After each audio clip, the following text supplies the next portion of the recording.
What's that? It's jam or something. It's jam. Oh, cool. So, wing it. Okay, are you going to take it off and look at it? Yeah, I'm gonna have to. Okay. Well, why don't we do this a little in reverse and start with the Q&A. Anybody have any questions about collectibles or Star Wars or new movies? I'll answer what I can. Yeah.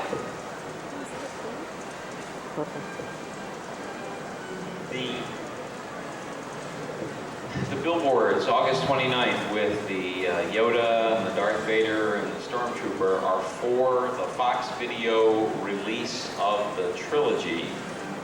These are new digitally remastered videos. The sound is remastered, and they also struck some new negatives. And it will be the last release of Star Wars as we know it in the movie theaters, because the Star Wars Special Edition on the big screen is coming out in 1997 with 4 extra minutes of footage with the famous Jabba the Hutt scene in the Millennium Falcon Bay and some other special effects added into the film.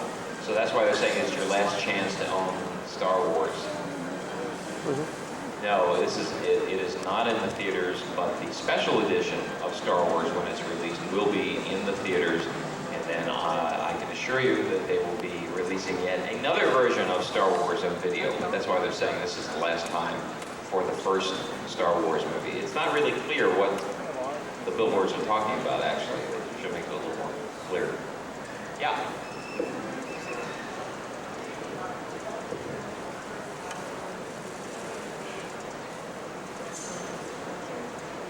As far as I know, they are all out of distribution for showing in theaters, all 3 of them, and have been for a little while now. I think there will be a lot of theaters that will want to show Empire and Jedi along with the special edition of Star Wars when it comes out. But it's amazing to me that Fox is doing such a big campaign on the re-release of a movie that is now almost 20 years old, which just shows you how much they think Star Wars has reawakened the interest in it. They're spending $17 million on a campaign for the re-release of the trilogy. And that's big bucks for any video release, especially, even for a new movie. Questions? Oh, yeah.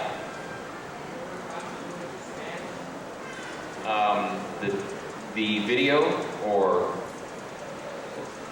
the videos were released, all 3 videos were released with a Spanish soundtrack.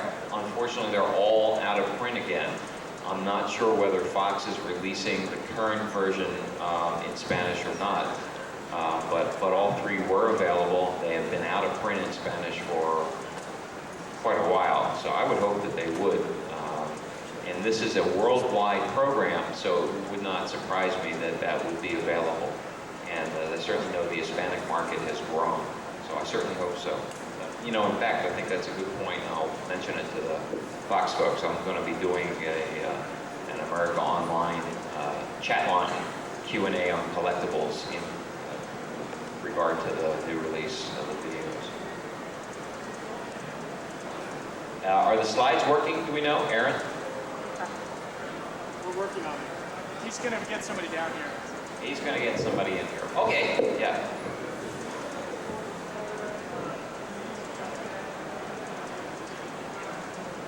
The Yoda fortune teller toy, is it listed in the price guide? Yes. How much is it worth right now?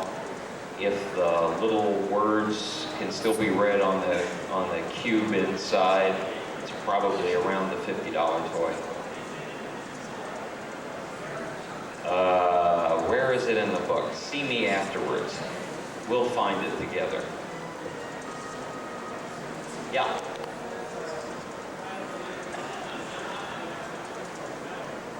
Only George knows. I bet he has some working titles for the next 3 films. What's happening right now at the ranch and at George's house and in his special tucked away writing office, the whereabouts of which are known to only a few. He is currently working on... Donna Johnson, will you please come to the annex area? Donna Johnson, please come to the annex area. It's not Don Johnson, that's Donna Johnson, Jim's girlfriend. He is currently writing the broad outlines of all 3 movies, at which time he will then turn over a lot of the stuff to scriptwriters that he selects to flesh out the scripts. They're also having weekly production meetings with Rick McCallum, who's going to be the producer on the next 3 movies, along with a number of artists, not including Ralph McQuarrie at this time, but actual work is being drawn now for some of the planet settings that George has come up with for the new trilogy, as well as some of the new vehicles and some of the new creatures, very preliminary work. The talk now is that they may be ready to shoot second unit scenes as early as next year, and that the actual full filming will start in '97. They have said that there will be no filming done in the United States. One reason is security, because everybody's going to try to find out everything about these films before they're released. And you'll be reading all sorts of rumors and stories, some of which may be true and most of which will not be. But also because Lucas is a very firm believer that he wants to show people things that they've never seen before. And so I think they will do location scouting all over the world to come up with bizarre locations that exist in nature, but seem so strange that you'll believe they're in a galaxy far, far away. Yeah. No, they have, the question was any word on casting. They had an initial meeting with two of the women who cast the original trilogy and have told them they are interested in working with them again. But despite all the rumors and speculation, Kenneth Branagh would make a great young Obi and all that, that's all that is rumors and speculation. And we don't even know for sure which characters beyond some are going to be in the first 3 movies. Anthony Daniels would love to know whether C-3PO is going to be in the movies. We don't know. I mean, I would presume that both robots will be. We know that young Anakin Skywalker, Mrs. Skywalker, whoever she may be, and then Kenobi will be there. I presume Yoda will be there too. George has said, one of the things that was frustrating about making the original films was there were certain things he wanted, for example, Yoda to be able to do, and won't it be nice now that they have this digital technique pretty well in hand that Yoda will be able to walk and do all sorts of things. Of course, he'll be so much younger in these films. Yoda will only be, by my estimation, 860 years old, instead of approaching 900 in death. So, since these movies take place about 40 years before A New Hope.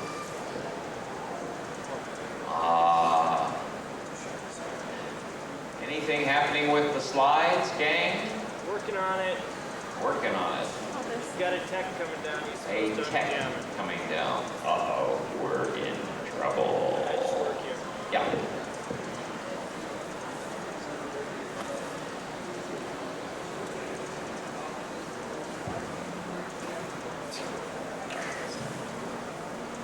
Will the computer-generated techniques speed up the filming? And what was the second half of the question?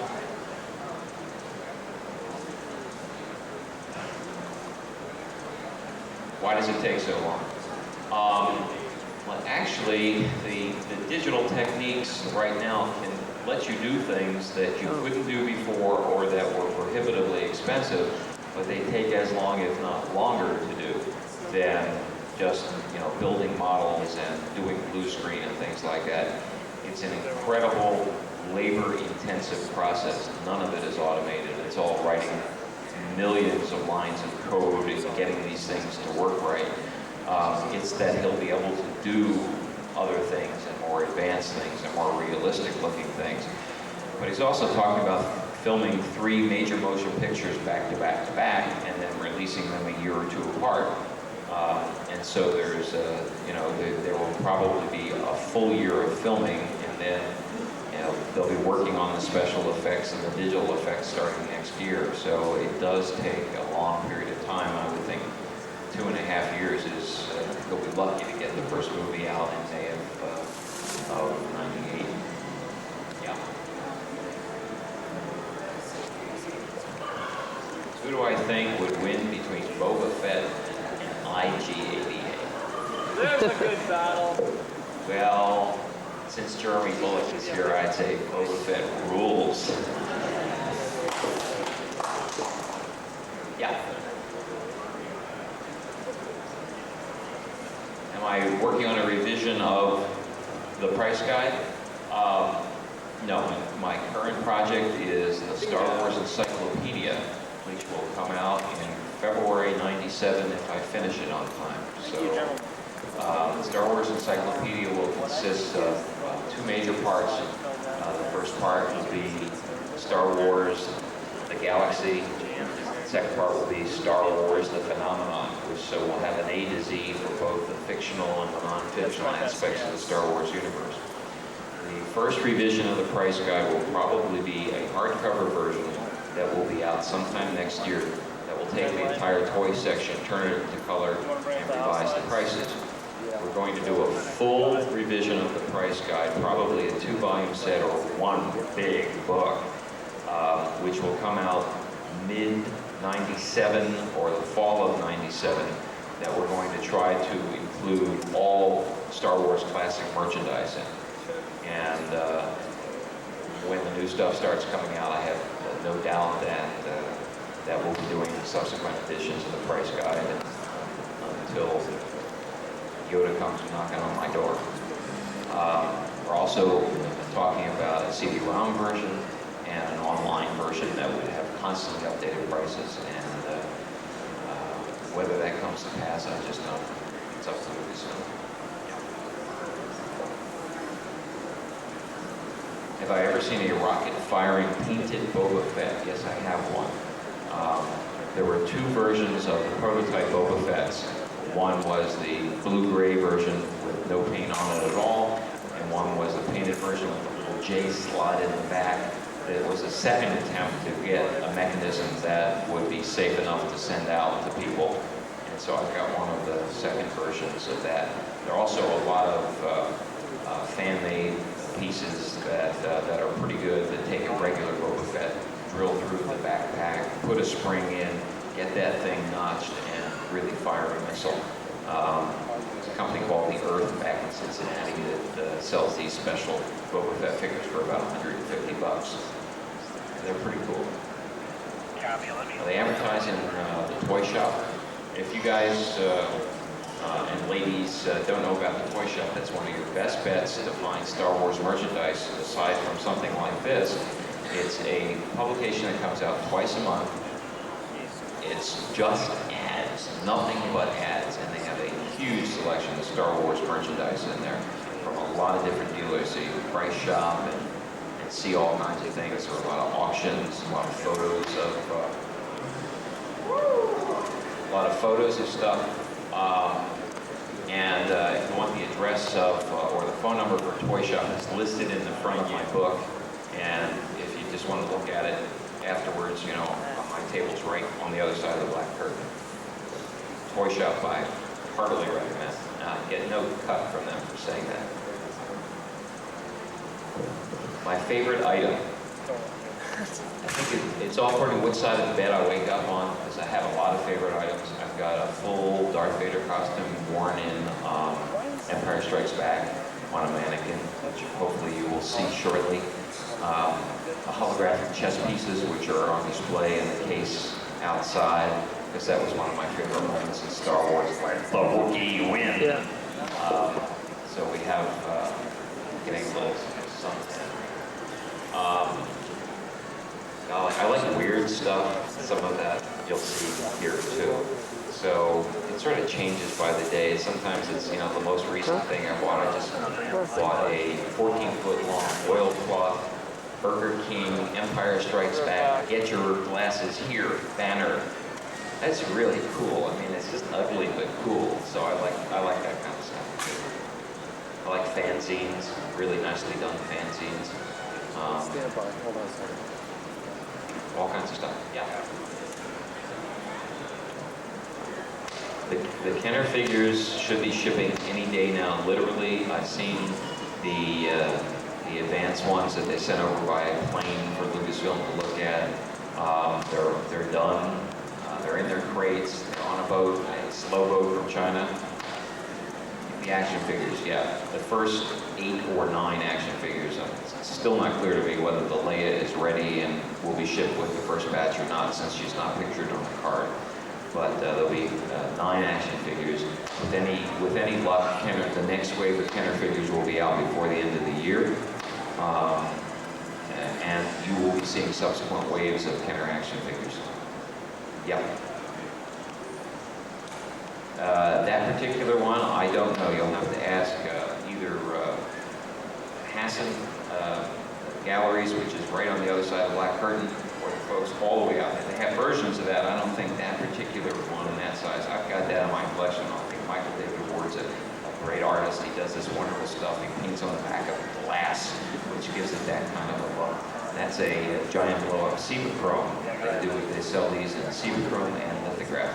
In fact, one of the articles I'm going to do for one of the upcoming columns is on collecting fine art, Star Wars fine art, since Dave Dorman and Michael David Ward and a lot of these other things are finally happening. Yes? Hopefully.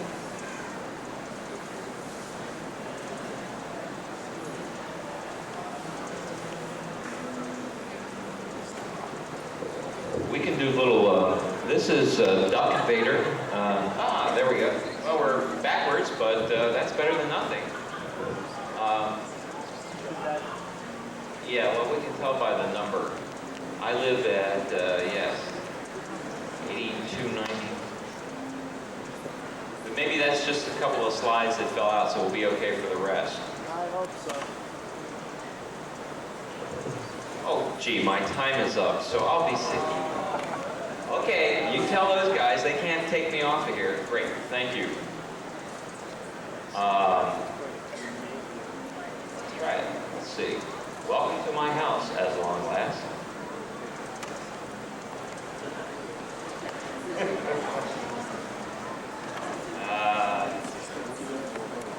You know, some remotes fired up.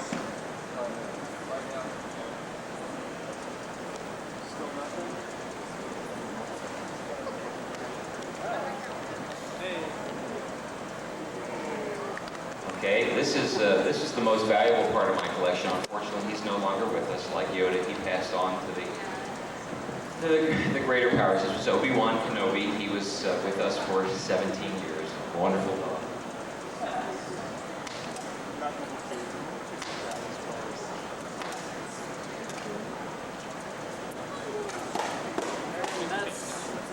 This is really high tech, folks. Yeah. Sorry. A little louder.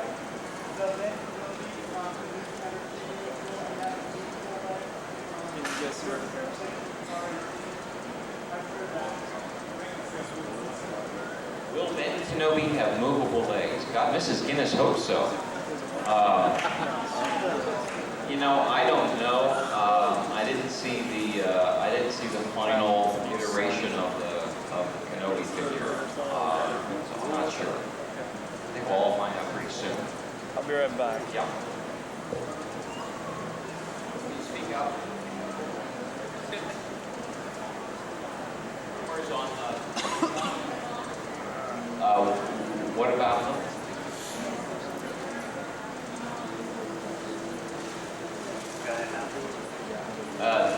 No. None of the characters from the Timothy Zahn novels, Dark Horse, or anything else will be involved in the new movies. I mean, Lucas has made it very clear that he's allowed people to play in his sandbox, but that none of that is, you know, his doing. He'll have new characters, new visions, and none of that will be involved. Yeah.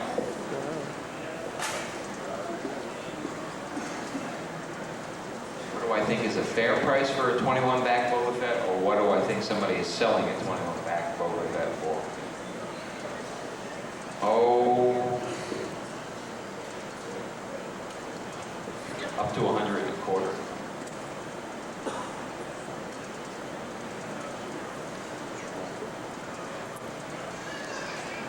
Well, Kenner is going to release them in waves, 9 to 12 figures at a time.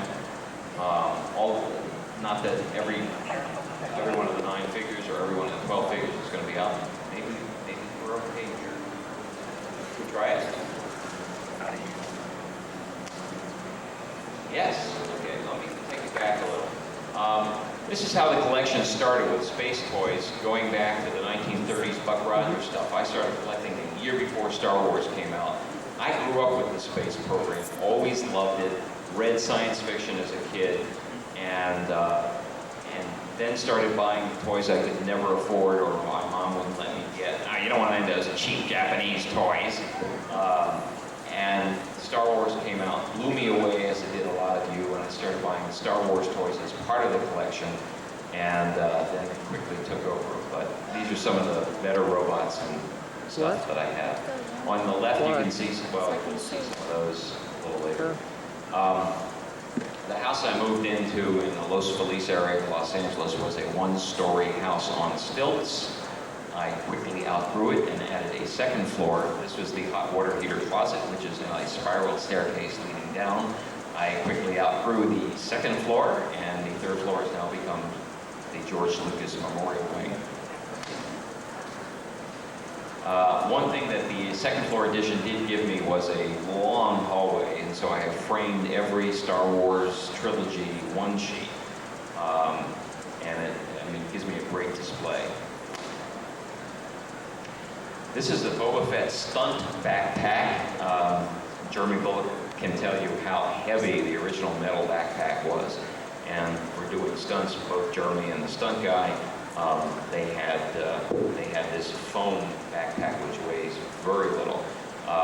As you all know, or a lot of you know, Boba Fett was going to be a much, they were going to use Boba Fett a lot more in the original version of Empire, and as the script got passed from Lee Brackett, who died before she was able to do a second draft, to Larry Kasdan, the nature of the script passed, and I think a lot of you may agree with me that Empire was by far the best of the three films, the deepest, the darkest, the most exciting of the films, and Boba Fett got squeezed a little in that, although we still love him. This was the Roadshow banner that you could buy from National Screen Service if you were a theater owner for $27.99. I hate to tell you what it cost me. But this one was in mint condition from a theater owner who bought two of them, one to hang outside his theater and one to sell 15 years later to an unsuspecting fool like me. It's a great piece, though. It's about 6.5 feet long, silkscreen. The plexi case was another matter. And this is one view of the Star Wars room. As I said, it's about 15 feet wide and 50 feet long, and nothing but Star Wars. And most of the duplicates have been leavened out of the collection, so these are all just ones. The Stormtrooper on your left is a Marco Enterprises trooper, a really fine job, until he got shut down by Lucasfilm after being in business for 20 years selling this stuff. This is such a good costume that one of the top model makers from ILM who came over said, "How did you get one of our Stormtrooper costumes?" I said, "Fooled you." A little better view of the Trooper. The R2-D2 in the lower left is about a 2/3 scale R2 built for and by the Atlanta Toy Museum for their robot room. The Atlanta Toy Museum went out of business. They sold everything. I bought this from the dealer. I originally collected figures. It seemed to me that the way to collect them was just to get one figure on the first cargo on which it was released. And so I had, like 92 figures, and I was fine. And my good Japanese friend, Ime Takeda, who is a school teacher and who I put in all my dedications, insisted that, no, this was not good enough for the world's premier collector, and proceeded to send me about 550 of his action figures gratis, which has been merged into our joint collection, but since he only visits about once every 1.5 years or 2 years, I sort of have control by default. And so I maybe have 650, 700 different figures, all different, for some way or other. Of course, he was so crazy, he would send me something because the bottom of the card was round rather than square.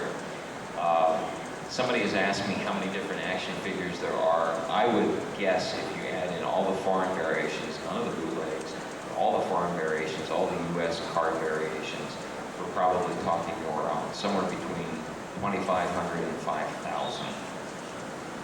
total variations. So those of you who are intent upon collecting them all, good luck and a long life. I found that these heavy metal shelving units are really the best way to store things. The other side of my room, I've got these pressed board shelves, and they eventually deteriorate, fumes and everything like that. These shelves are inert and really a very good way to store merchandise. What you see here is a lot of the Japanese stuff, foreign stuff on this Star Tours. Boy, Star Tours are now 4 parks and they all have different merchandise.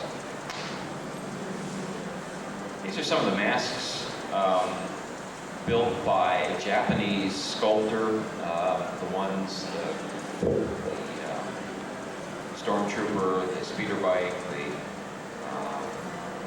TIE pilot bomber, the Marco mask, the Bush mask, and the Boba Fett mask are Marco. Really nice job. Some of the ceramics. This was a display that I hankered after when it came into the store, and I asked whether I could have it, and they said, well, yeah, you know, we'll sell it to you for $50, you know, once we sell all the soap and the shampoo and everything. The world's worst smelling soap. I went back in 2 weeks, and I think they had sold 1 cake of soap and nothing else. 2 weeks after that, 2 weeks after that. Finally, I went to the manager, it's like after a month and a half, and he said, well, you know, you really want it, all you have to do is buy all the stuff that's on it, which I proceeded to do. $247 later, I had a very beat-up R2-D2 display, and about 2 months later, somebody sold me one perfect mint in the box for $50. I still have all the soap. If you like any, see me afterwards. This is probably one of my favorite pieces, the new Data East Star Wars pinball game. If you can pick up one of these, they're now coming off the market, although there's a bunch still in arcades. It is dynamite.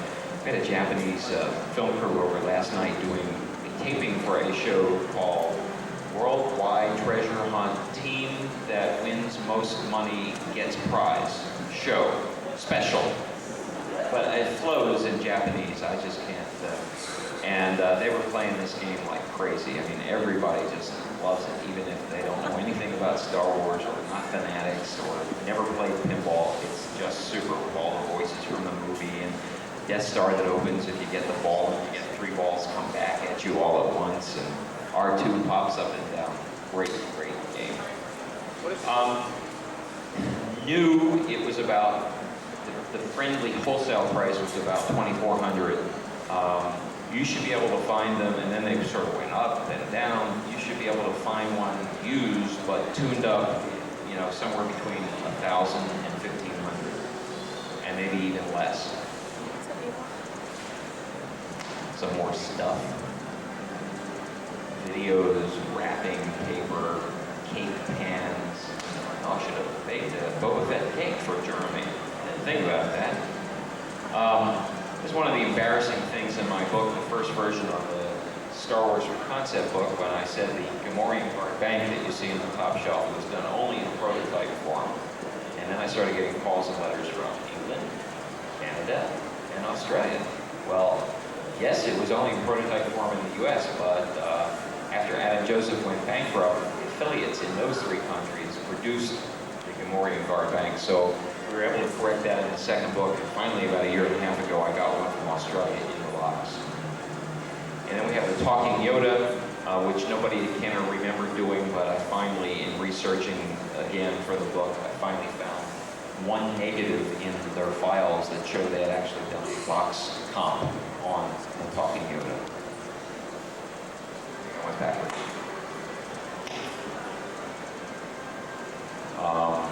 The micro collection was not very popular when it was first out. It was supposed to be, the original concept was doing static scenes and maybe eventually 60 or 80 or 100 scenes from all 3 movies. And instead it evolved into a little play set, but of course the little metal figures didn't move. The kids didn't like them. Parents thought they were being ripped off because they already invested all this money in the 3 3/4 inch scale vehicles and the figures.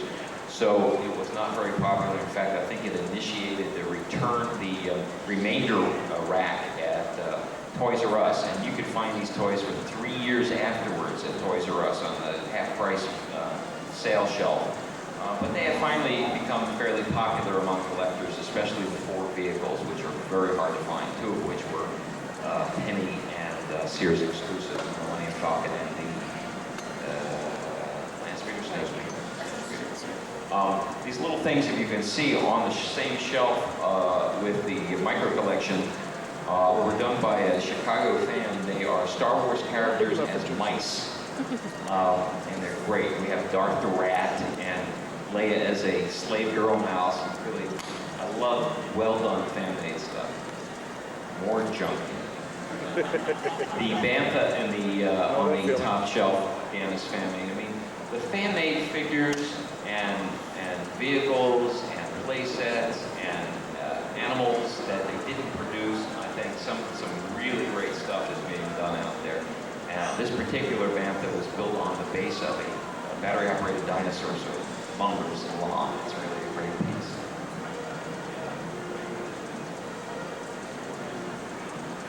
Oh, yes. The micro machines. There are tons of new micro machines coming out. Yep, it's coming out. It'll be out. The Tatooine set, the Stormtrooper transforming set, they're all, the Chewbacca transforming set, they're all on their way. To your left is the plastic mold test for the Darth Vader Cinema Cast from Kenner. Next up is the Luke Skywalker. On the top shelf we have the plush Jawa, Canada only, and Yoda you'll see later. More stuff. Mike Stenard, please come to the annex area. Mike Stenard, please come to the annex area. The X-Wing Doug fighter. Conway. The X-Wing fighter that you see is from Star Wars. I have the fuselage and molds for the wings, and did somebody, a friend formerly at ILM, to build the rest of it for me from molds up there. That's my Darth costume. It was worn in Empire Strikes Back. I got it in really 2 sections, all the wearable, the cloth and the leather at an auction from Camden House, and all the hard pieces from a friend who used to work at ILM who actually made some of the stuff. And made an extra piece here and there for himself, eventually sold. You have to know where you're getting this stuff. I would warn you that 99% of the things that are being offered as authentic props, authentic costumes, are replicas. 99%. You have to know who you're buying from. Trust no one. Make them prove it to you. In the case here, we'll see the Carrie Fisher hat in the upper left, a bounty hunter gun, some other pistols that are out in my display case. The chess pieces, which are also out in the display cases. The masks on either side on the bottom shelf from the Cantina scene in Star Wars, and the facial appliance in the middle is from the second Ewok movie, which I'm sure you all replay constantly. On the top shelf is a Imperial Walker from Empire Strikes Back. The R2 and the R2 hand, etc. Speeder bike, sorry. This was a Millennium Falcon. After the first movie, they decided they made these huge Millennium Falcons and X-Wings, and they decided that the MPC model kits were so close that they would use them because they would be a lot more maneuverable, plus they could blow up a lot easier. So they took the MPC kits and tricked them out. ILM technicians and artists did it. This is one of the Falcons that they built for Empire, although it didn't use. This is one of my walkers, or this is my walker in the Snowspeeder.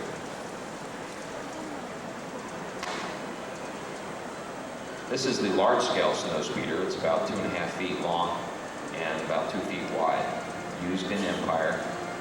I I've got a Polaroid picture. They used to play games. They would get bored. They'd work 18 hours. They'd want to have jokes on each other.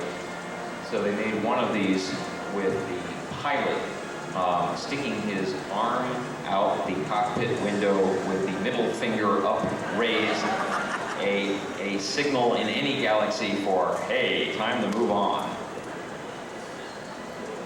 This is one of my favorite pieces. It's the speeder bike from Jedi, the stop motion speeder bike that they used. They made the parts for 3 of them. They built 2, and I inherited the parts for the 3rd and had a model builder put them together. It only took them 2.5 years.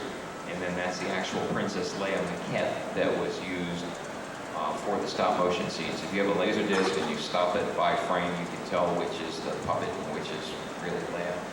It's a great piece. The only restoration I had to do on this, or a friend of mine actually did, was the Princess Leia hands. They had turned, it looked like something like the Crypt Keeper, and they had really deteriorated because this is all latex. Yoda. This is not the Elusive Concepts Yoda, the latex Yoda, but the original Yodas have all deteriorated at Lucasfilm, but luckily they still have the molds. And so they have made a couple of resin Yodas which will last forever. And this is a resin Yoda made from the original mold. This is an original Ralph Poiré painting, one of the few to have escaped Lucasfilm. This is Star Destroyers en route from Empire Strikes Back. Beautiful piece. And in the same category as my Ralph Poiré art, people always say, well, what's the tackiest thing you have? And it used to be hard, but then Imrata, who's one of the guys putting on the show, came up with this wonderful piece and said, Steve, I've got something you're really going to like. And this is my Darth Vader velvet painting direct from Tijuana. Cool, huh? I bet you wish you had one. I've asked Lucasfilm if I could license these, but so far no good. This is a special effects department opening storyboard for Jedi. These are not original drawings, but they take the original drawings, they stack them, they put 4 of them together, so the special effects department knows which plates, which special effects they need for several minutes running of the film. Gold record given to 20th Century Fox for 500,000 album sales of the soundtrack of that wonderful John Williams music. There's also a platinum record. I got this from a friend of mine who was vice president of public relations at Fox. There were 6 of them made for Fox executives. He had one in his garage for 10 years. I finally talked him out of it, slight payment. And then the platinum record, which is over $1 million, went up for auction. I backed out at $2,000 for the platinum. And I think Planet Hollywood or Hard Rock got it. These are new Franklin Mint pieces, and they're really pretty nifty. The pewter and the gold accented Walker and Millennium Falcon. And slightly different. This is another wonderful piece that the great toy finder Jim Latta came up with. I like it because obviously somebody's dad made this piece. They couldn't afford a Walker. And I mean, the head moves back and forth, up and down. It's got chin guns, which are penny nails. It's really sort of almost like folk art, Star Wars and folk art. I really love the piece. A lot of you remember that Valentine sold this $2.98, what they call the Star Wars passport for Jedi. This is where the idea came from. This was a piece that Gary Kurtz had made up for visitors to the set of Empire Strikes Back in England. It was a hard-covered passport, and the ones that were actually used had these guest stamps inside. Gary loved spending George's money on things like this, little gimcracks. That is why Gary did 2 Star Wars movies and not 3. He's a nice guy. No, don't get me wrong, but on the left we have Carrie Fisher's hat for her visit to Hong Kong to promote Empire Strikes Back. Notice the muffs on the top, which mimic her hairstyle in Star Wars. Carrie unfortunately never got to wear this because she never showed up in Hong Kong, maybe having seen the hat in advance.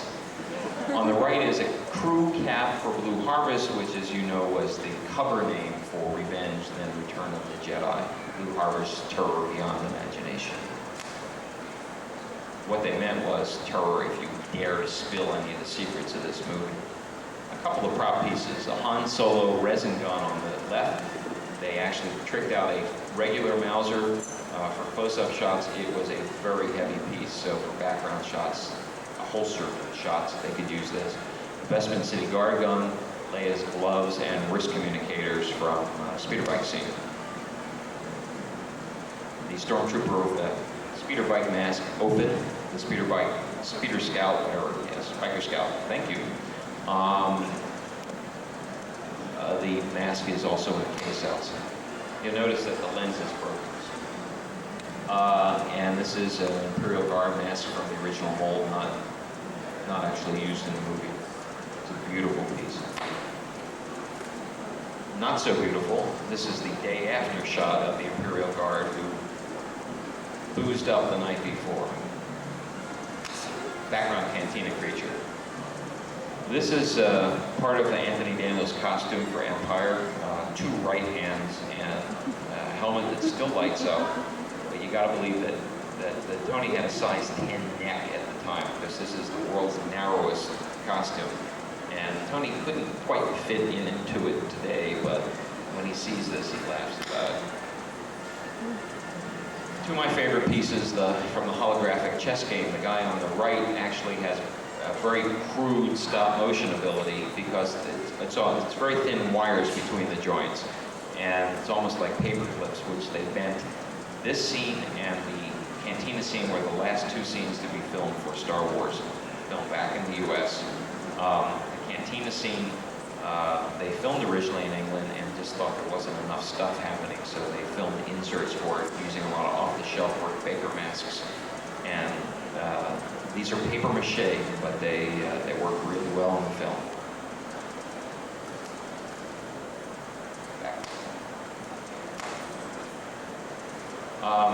This was a favorite last night for the Japanese folks, especially the martial arts guy who was one of the 2 reporters on the trail. This is a full set of the Coke Fanta bottle caps, and you had to open all those bottles and buy all those bottles, and to get the full set of 50, plus there were some with actual yen prices in it. If you found one that said 10 yen, 50 yen, 100 yen, you trade it in and get the money back. So those, in fact, are even rarer to find. To get a full set of 50, and then to find separately, found the plastic case that it goes into from a British dealer. I was pretty lucky. I had to wait till my friend Ime came over and put them all in the right slots because it's all in Japanese. Sorry. I love packaging material. These are popsicle wrappers from New Zealand. And these are press sheets, so it was before they were actually wrapped on the popsicles. Really colorful stuff. Things like this indicate how much Star Wars became ingrained as part of the worldwide popular culture. When it gets to food, like estrelitas, potato chips from Spain, Twinkies from Spain, ice cream from France, UFO stickers from France, Lions made chocolate lollies with sugar balls from England, and believe it or not, that's the Yoda soda from Finland. Yep, Yoda soda. This is the George Lucas Museum book, which is now out with a different cover of the Archives book in the U.S. This is the Japanese version. And this was taken from the, given up, I mean not stolen, from the main reception desk at the NHK network in Tokyo, which was a co-sponsor of the George Lucas Live arena show. This was the countdown clock. These 2 pieces are resin.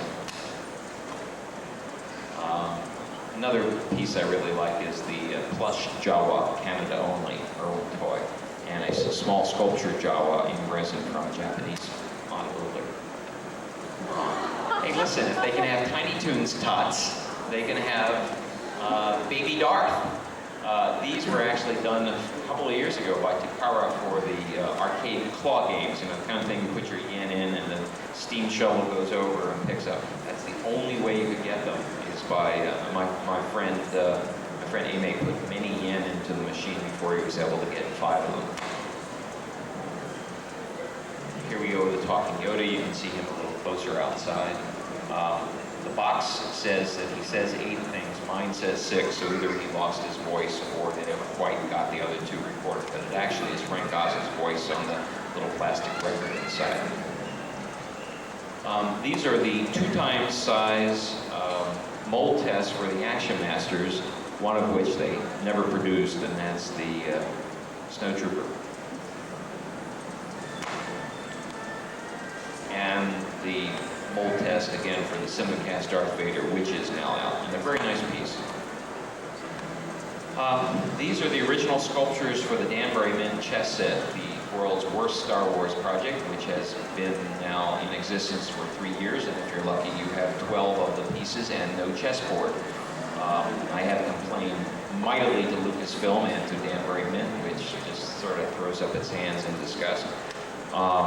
You can see one of the problems they had, because those are the original sculptures, and those are the size of the chess pieces, and to go from that size to that size, they lose a lot of definition. They had great problems doing it, but the biggest blow came about 2 weeks ago. I mean, for 2 years in a row now, I've gotten postcards or letters from Danbury Mint saying, we're sorry for the delay, but your chessboard will be sent before the end of June. I got that in 1994. I got that in 1995. I was getting really fed up. 2 weeks ago, I got another postcard from Danbury Mint. I turned it over to the message side. It was completely blank. And I called up and say, what the hell were you trying to tell me, guys? So, disaster. Here we see a couple of samples of Kenner mold tests. On the left is 88. Most of the Kenner small action figures, they sculpted 1-to-1. On the complex ones, especially the robots, some of the robots, they sculpted 2-to-1 and then pantographed down a system of gears that helps reduce and cut a mold at the other end. On the micro figures in the middle, you see the hard green plastic, they went 4-to-1, 4 times size down to that. And on the right is the Chewbacca Action Master, the 2-to-1 size and then the regular size. The famous vinyl cape Jawa.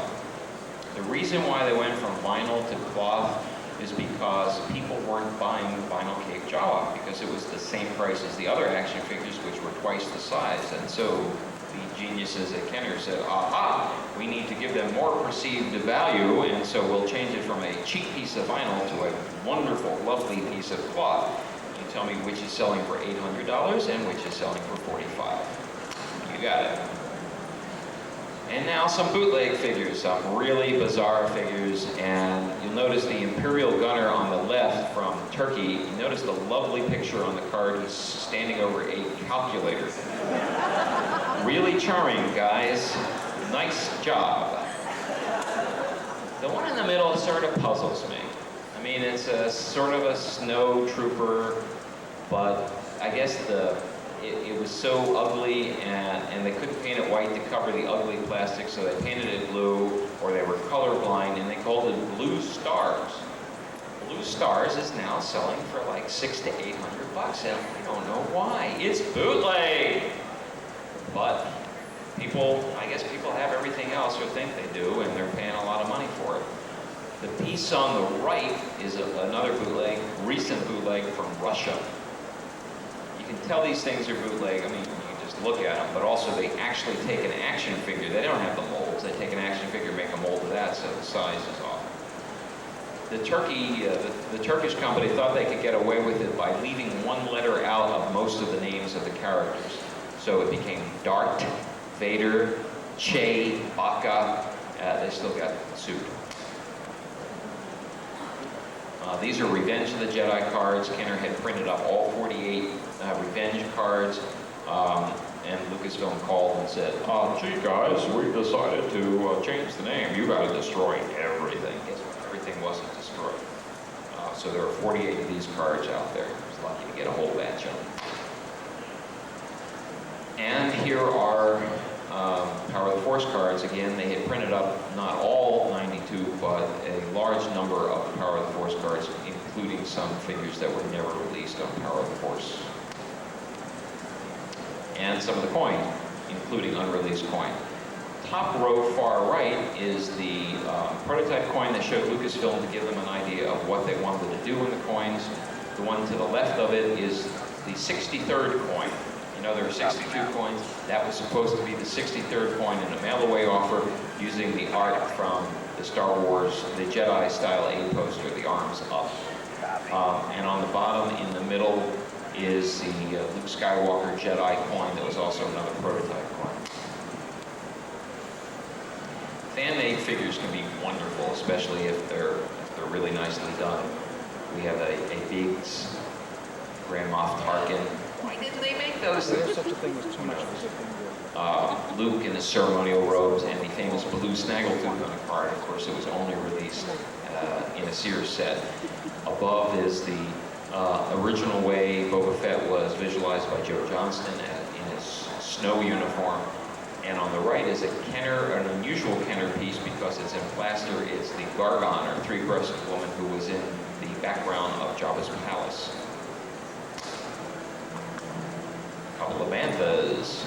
One made locally by a guy named Nick Peterson in Orange County, and another by a guy named Dave Reynolds in the Midwest. Nice pieces. And from Australia, Power Droid, R5D4, and the Torture Droid. Really nice pieces. It's got a very sharp needle on it. It really works. These are little maquettes that are about 3 inches high, done by a group of Japanese sculptors who are trying to get a license to release these as kits, and who are also actually doing some of the Star Wars kits for a licensing in Japan. I think they're really cool. And these were actually done by the promoter of this show and his wife, Mike Stenard and Lisa, based on some photographs I got out of Kenner on some of their proposed lines that never happened. The Han in the Stormtrooper is actually coming true as a special offer in the back of Fruit Loops boxes now winding their way to your grocery store. And that will only be available initially from Fruit Loops. The Tusken Raider is based on either a prototype or a Mexican doll. We still haven't quite figured out which. And redone. Here's some of the other specially dressed figures. Notice Leia's hair, a big improvement.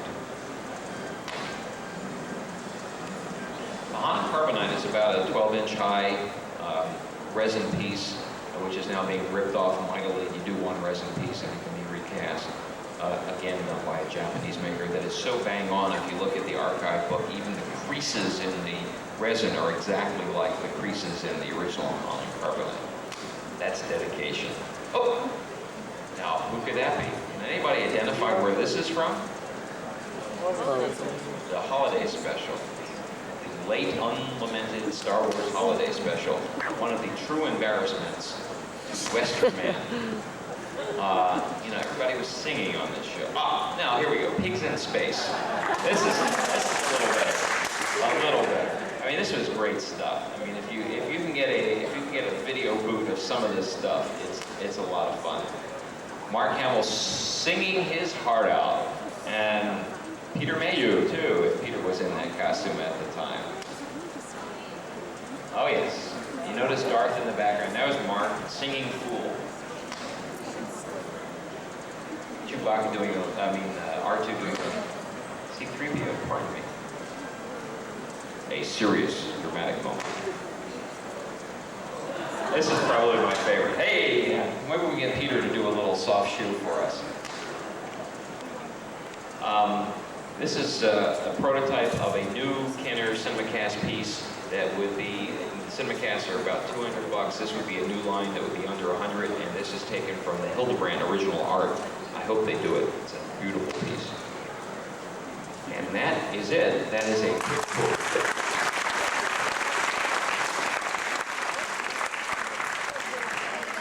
Now maybe we can answer a couple of more questions before I leave the scene. Yeah.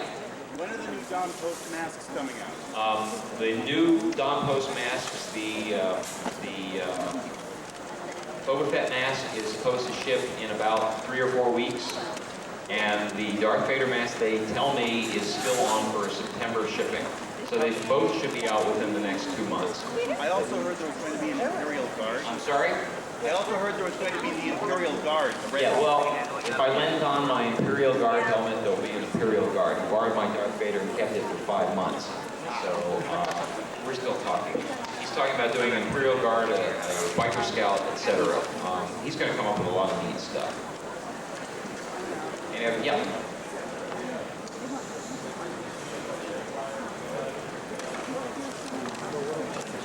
Any scenes cut out from Empire and Jedi that might be added back, like Star Wars? No current plans. And unlike Star Wars, where they filmed some stuff that they cut, most of the stuff that they filmed that wasn't in Empire and Jedi was unusable, like some of the sandstorms stuff. There is absolutely no current idea to do anything with that. George is pretty happy with both of those films. Yeah. It's a long drive.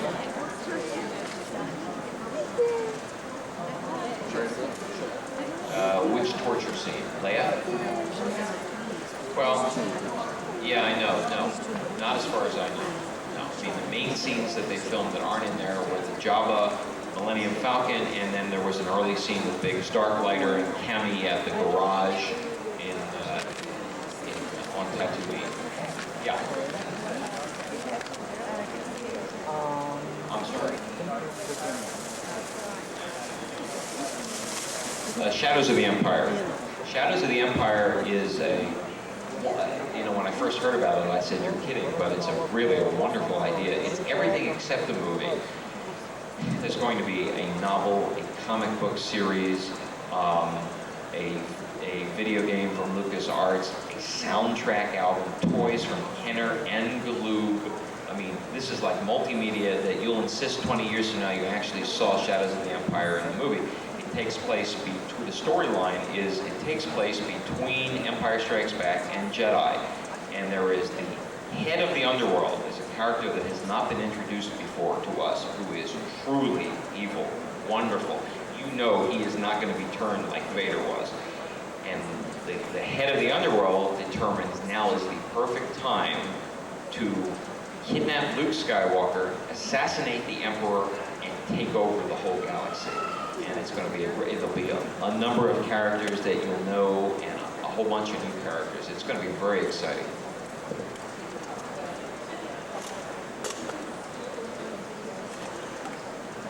The recent exhibition in San Francisco, will they be doing it again someplace else? That exhibition will not be repeated. What will happen is in 1997, the Smithsonian Air and Space Museum will have a Star Wars exhibit that will include a number of props and costumes, not as many as the San Francisco. Is it going to be permanent, or is it just going to... The Star Wars exhibit at the Smithsonian will last about 6 months to 9 months, and then we'll be going around the country and around the world for 5 years. Lucas has considered setting up a permanent exhibition site in San Francisco, and they're still considering, still negotiations. They consider all kinds of things. I mean, if you look back at some of the early contracts, the one thing that George wanted was the right in 1977 to set up Star Wars boutiques.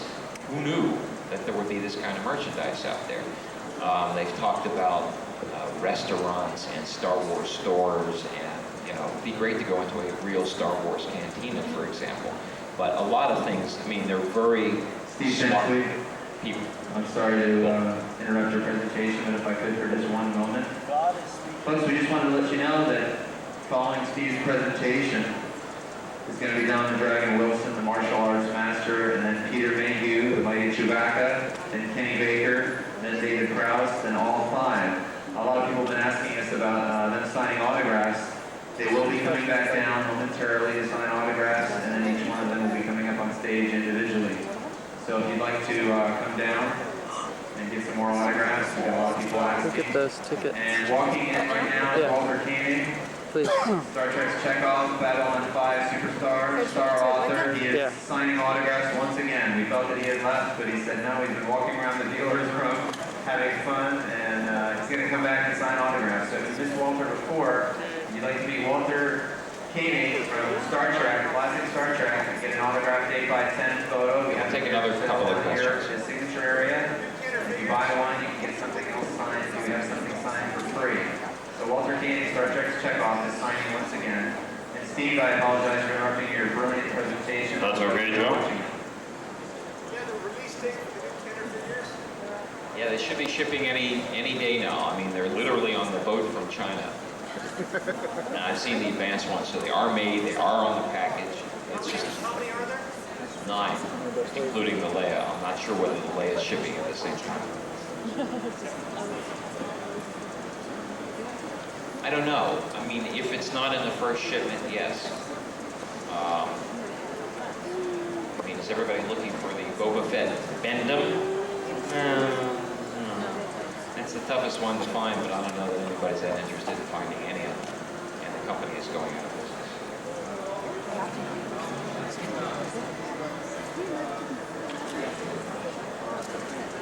I think the Timothy Zahn trilogy is brilliant. And so far, that's my favorite. I must admit, I have not caught up on all the other novels. I'm looking forward to reading the Tales from the Mos Eisley Cantina. It's marvelous. And I've heard really good things about it. And I've got to read them all to do the encyclopedia something. This is the next couple of months. Yeah. Who will be scoring Shadows of the Empire? I forget his name. Faris Saraband is releasing the soundtrack. And does anybody remember there was a column about it in the last Insider, which I read and I still forget. Somebody who is well known but not well enough known for me to remember his name. I'm sorry. Interesting look for you. Questions? You're growing it back. Yeah. Oh, yes. Sorry, a little louder. They ever made a calamari? The ship.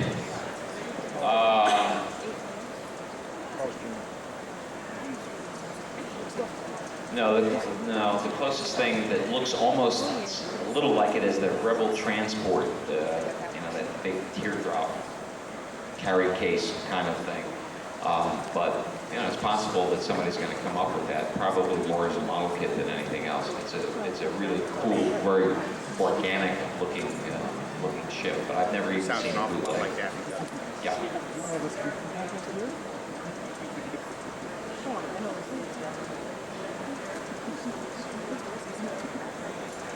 Are you the different people?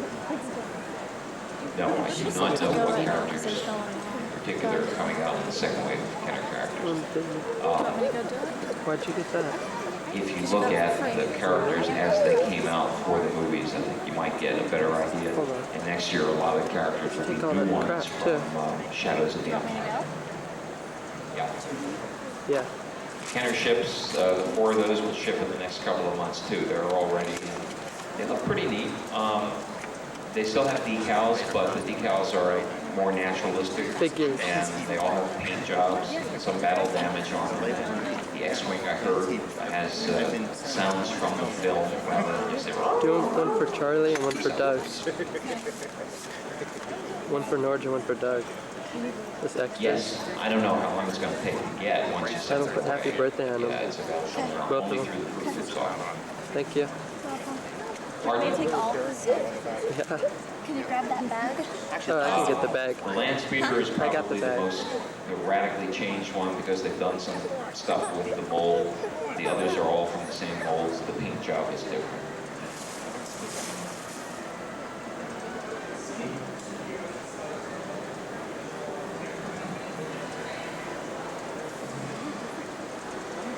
No, I would think they might. The Star Wars appearance might be rerun on Nickelodeon.